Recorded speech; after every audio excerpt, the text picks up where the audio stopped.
ഈ എലികളെ കൊണ്ട് വലിയ ശല്യമായിട്ടുണ്ട്. ഒന്നും വയ്ക്കാൻ പറ്റില്ല. നിങ്ങളെയൊക്കെ ഒന്ന് കാണിച്ചു തരുന്നു. നിങ്ങളെക്കൊണ്ട് എത്ര ദിവസമായി പറയുന്നത് ഒരു എലിവേഷം മേടിച്ചുകൊണ്ട് വരാൻ. വിറ്റങ്ങളെ കൊണ്ട് ജീവിക്കാൻ പറ്റാണ്ടായിട്ടുണ്ട്.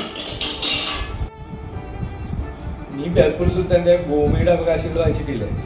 ഈ ഭൂമിയിലുള്ള എല്ലാ ജീവജാലങ്ങളും ഇവിടെ ജീവിക്കാനുള്ള അവകാശമുണ്ട്. അതുകൊണ്ട് എലിനെ കൊല്ലാനൊന്നും നിൽക്കണ്ട. നിങ്ങളതും പറഞ്ഞിരുന്നോ? അരിയും സാധനങ്ങളൊക്കെ തിന്നു തീർക്കുമ്പോൾ പഠിക്കും ഈ അവകാശങ്ങളൊക്കെ. കുഴപ്പമില്ലടേ, അവറ്റങ്ങളൊക്കെ തിന്ന് വലുതാവട്ടെ. അപ്പോൾ നമുക്ക് അവറ്റങ്ങളെ പിടിച്ച് റോസ്റ്റ് ചെയ്ത് കഴിക്കാം കേട്ടോ.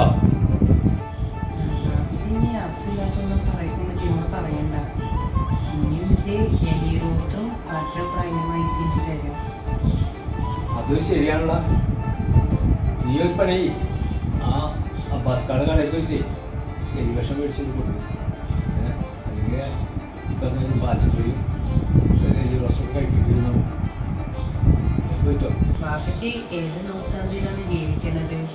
ആ മൊബൈൽ എടുത്തൊന്ന് കുത്തിയാൽ പോലും എലിവേറ്റല്ല ആനവേറ്റരെ പറഞ്ഞിങ്ങെടുത്തും. ഞാൻ ഈ പെട്രോളും കത്തിയിട്ട് അവിടെ വരെ ഓടേണ്ട ഒരു ആവശ്യമില്ല.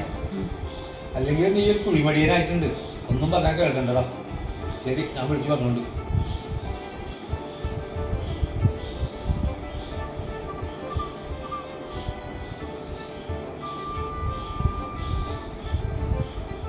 ആ ഹലോ, അബ്ബാസല്ലേ?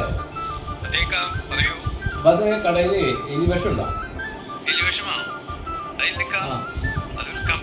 അത് ശരി, അങ്ങനെയുണ്ടോ?